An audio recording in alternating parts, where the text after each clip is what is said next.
अभिजित पाटील. धन्यवाद अध्यक्ष महोदय.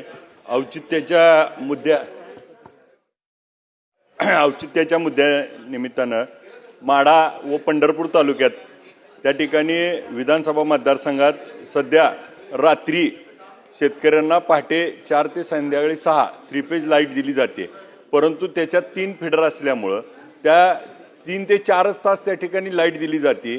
आज शेतकरी त्या ठिकाणी अडचणीत आहेत आणि यंदा जूनचा अत्यल्प पाऊस झाल्यामुळं पिके त्या ठिकाणी करपायला लागलेली आहेत. शेतीच्या जनावरांच्या पिण्याच्या पाण्याचा प्रश्न गंभीर झाला. अशा परिस्थितीत वीज पुरवठा दिला जात नाही.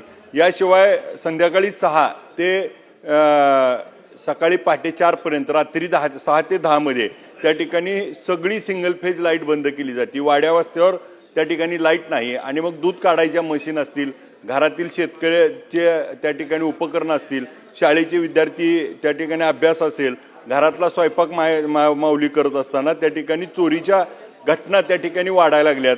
यामुळं सरकारनं याच्यावर अखंडित वीज पुरवठा करणे आणि याचबरोबर 3 फेज लाईट अध्यक्ष महोदय एक मिनिट याचबरोबर अध्यक्ष महोदय दुसरा विश्वकर्मा लोहार समाज दादासाहेब कळसाई म्हणून आमचे एक सहकारी या उपोषणाला बसलेले आहेत. महाराष्ट्रात लोहार समाजाचे छत्रपती शिवरायांचा स्वराज्याच्या स्थापनेपासून एक महत्त्वाचे घटक म्हणून स्वराज्याच्या निर्मितीमध्ये आवश्यक असणारी शस्त्रे, युद्धनीती, तोफा, अवजारे, कृषी अवजारे, लोखंडाचे साधने निर्मिती करणे राष्ट्राचं मोलाचं काम त्या ठिकाणी लोहार समाजाने केलं आहे. भीमाजी लोहार, तावाजी लोहार यासारखे थोर विभूती या स्वराज्यात महत्त्वाचे कामकार करून गेलेले आहेत.